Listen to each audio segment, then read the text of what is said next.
Ayaw sumama ni Dayan.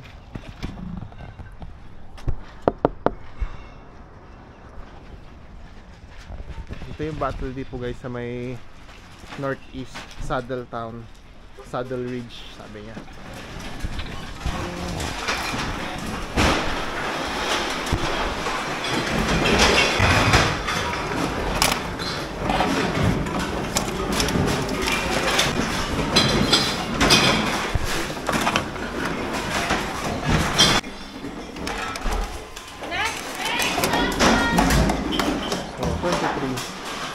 Namang i-scan kon?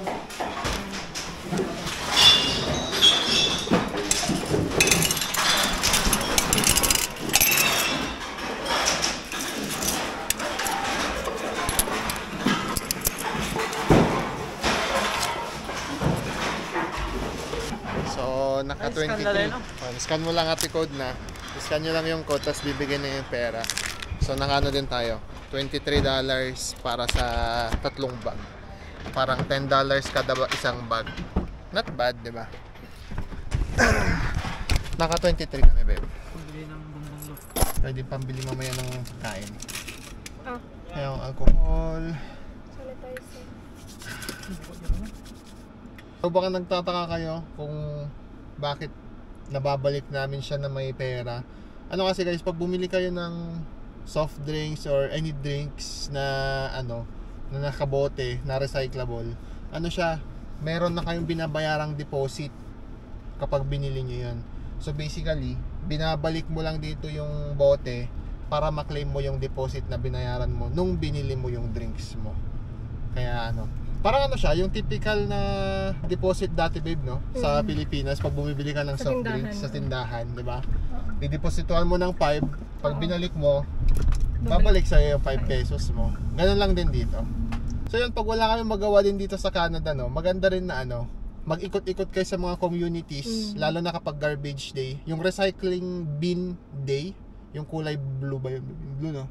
Yung blue, kasi may iba guys na ano, syempre kung 2 or 3 bote lang din naman yung nako-consume nila, hindi na nila binabalik kasi sayang din yung pamasahe, yung gas, ganyan. So tinatapon nila sa blue recycling. So pwede kayong lumibot guys, kuha lang kayo ng mga ganun. Kung trip nyo lang. Kung trip nyo lang naman. Ano din, malaki din yun ha. $10 kada isang ano. Sabi mo na average $10 sa isang bag. Yung parang sa atin kanina, yung black. Hindi na masama, di ba? I-change oil na si Tracy.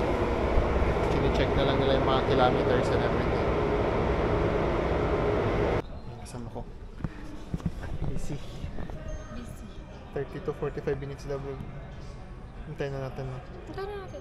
Saan ba tayo pupunta? Wala naman tayong pupunta. Wala. Wala tayong choice. Kundi maganda eh. Yan. So, 140 yung singil sa atin. Ang ganda ng ano. Santa Fe, babe. Yan. Tapos na kami magpa-change oil nila. Ayan.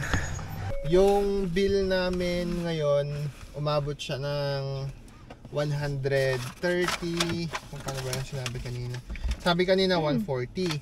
Pero yung actual bill lang namin nasa 138 lang. So, goods na rin.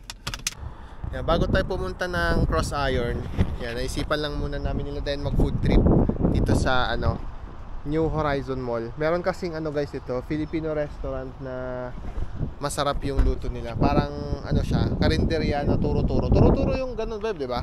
Hindi siya yung made to order. So turo-turo lang siya. Tingnan natin. Na-try na namin dito, masarap kaya babalikan lang namin. Si DJ hindi pa niya na-try, so papatry natin sa kanya. Pero fun fact lang, hindi na to part ng Calgary.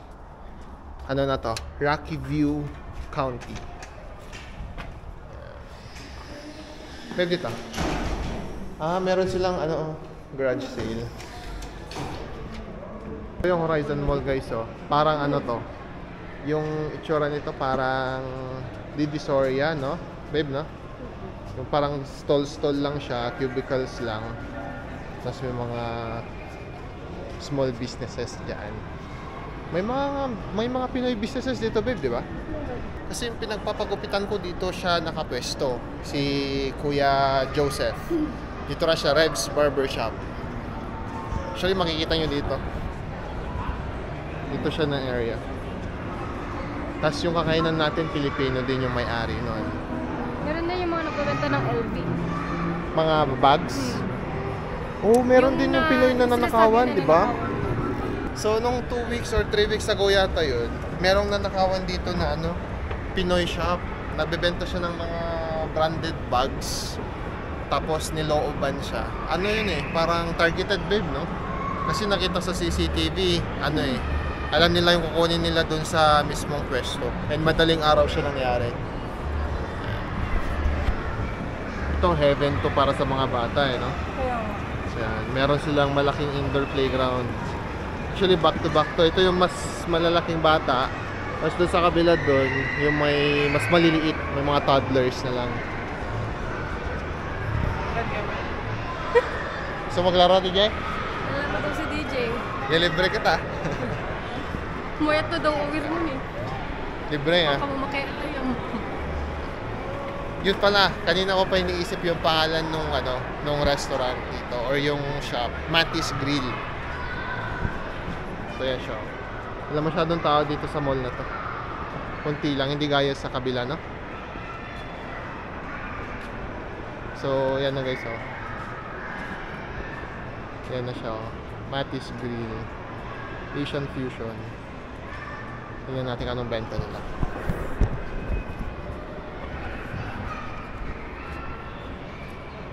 Ano gusto mo, babe?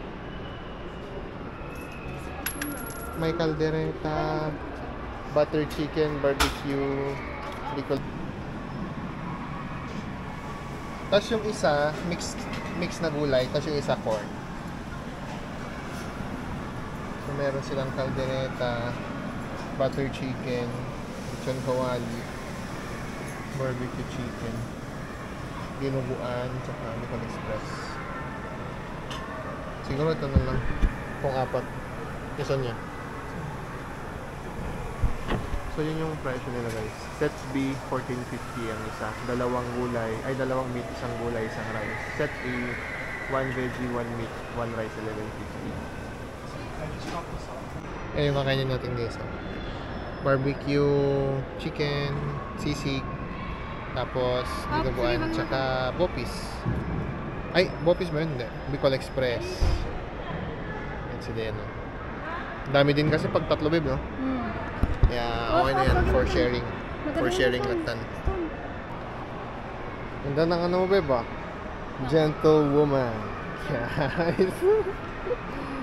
Ganas na ito. Ito yung sabi namin guys para sa mas mga bata-bata pa. Hindi naman ako. Hindi, mas ano to, mas tahimik. Tapos doon as in active. Slide, di ba? Ito hindi gaano. Tara. So, ngayon, tapos na tayo kumain. Punta tayo sa best shop. So, parang, ano ba siya sa Pinas? Parang DIY, yung dating. Novo ata. Novo, parang gano'n niya. Parang Novo yung dating. Best shop. Dito yan sa may Horizon Mall din. Mamura din yung mga benta nila and maraming variety. Alam mo yung mga mura-murang mga houseware, ganyan. So, tingnan natin. Yan guys yung yung barbershop ni Kuya Rev. Yan, Rev's Barbershop. Kuya Joseph. Yan, doon tayo sa best shop pupunta. Madaming mga stalls guys na walang laman. Bakante. Ito bakante. Ay, hindi, may laman yan. Sa kabila, puro for sale. Nakakabenta din kayo mga lagay dito? Babe? Nakakabenta din kayo sila? Hindi ko nga alam, babe. Parang ang walang tao. Kaya nga eh. Mas ano kasi? Sakto lang, no? Oo, mas Kita tao nila. dun. Mas madaming tao sa Cross Iron. Yan na yung best shop. Best shop. Tignan nyo guys, as in mura yung mga benta dito. Hindi naman yung sobrang mura.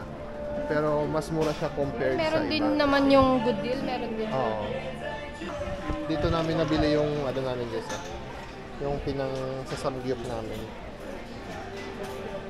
Magkano bili mo sa gano'n? 19 lang. 19 lang din ata. Ito oh. Kaya ako si Jason. Wala kang malaki. Maliliit lang, no? Maliliit lang.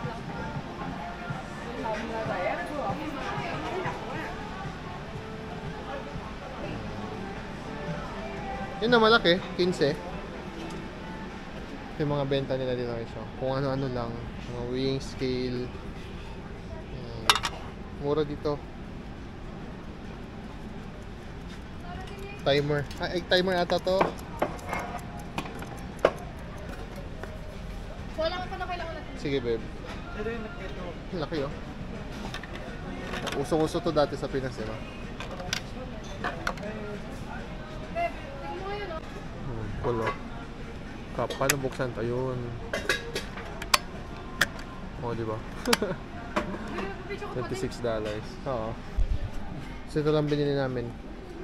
Soap holder, magic sticker, $9. Ayaw nga. Tingnan mo kung meron para sa'yo.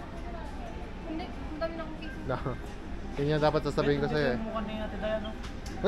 Nagalas. Huwag ni DJ. Bumabawi mo ni DJ, babe. Sabi mo ni DJ ah. Beb, loko-loko mo ni DJ. So nga, Rod, naka-sale pa niya. Nakasale. Sit sale. Sitsi. Welcome back to Crossiron. Laki ng ceiling fan nila. Kaya presko sa loob eh. Didiretso kami sa Crocs ngayon guys kasi bibili si Dayan ng ano. Ano pa? Ang tawag dun sa sapatos ng Crocs yan? Kulong. Basta yung Crocs na gano'n. Dahil lang sabi ni DJ. Yung crocodile daw. Bibili si Dayan ng crocodile. Hindi, yung gano'n, yung classic na Crocs. Hindi yung classic. Ay, hindi. Ano nga eh? Basta yung chinelas. Yung may takong? Slip on. Ay, slip on din pala yun. Hindi yung may Anyway. basta yung pwedeng panglabas na. Anyway, basta yun. Bibili muna si Dayan ng Crocs Hindi ka niya. pa sure. Titingin mo. Titingin lang. Hindi pa pala siya sure. Yan guys. Pupunta kami ng Crocs. Kaso may pila yung Crocs ngayon. Kasi ano, nakasila ata kasi sila. Pati sa online yung nakasale sila. Pero sabi ko kay Tian, dito na lang siya bumili sa ano, sa mismong store para at least ma-try din niya. Ayun, may pila nga. Medyo mahaba-haba din. Pila ka, babe. Saan ka Tingnan ko pupunta? lang kung ano nakasale. Okay. Ayan. Yung nakasale pala guys, yung sa clearance lang. Ang lalaki. Size 7 man, babe. Wala, yan lang. Ito na eh. 7 ba din? So nakahanap kami nito. Men 7 ang Ito siya maghahanap. 7. Ganito daw yung trip ni Dayan, oh. Mga ganyan. Tapos 8 size 9, babe.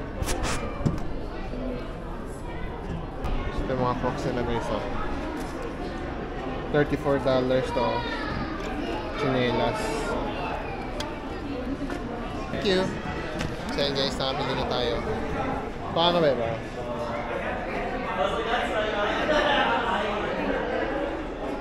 $1 din yan. Alin? Yung bag. Ito bumili, may bag naman ako. Eh, syempre, ikaw na. Teacher. Yes, go ahead. Ano ba? Bakit? Bakit ka bumili? Buy to get 2 pa more. Ay, babe. Ano ba yan? Tagasintas. Taga-Sintas to the moon. kaya magagagamit ko. Talaga niloloko-loko tayo ni DJ ngayon. ah. Nasa mood siya. Magkano to, babe? 75. Tapos na kami mag-shopping guys. Hindi naman shopping. Window shopping pa. Shopping pa rin naman yan. Bumili lang kami ng dinner namin ulit mamaya.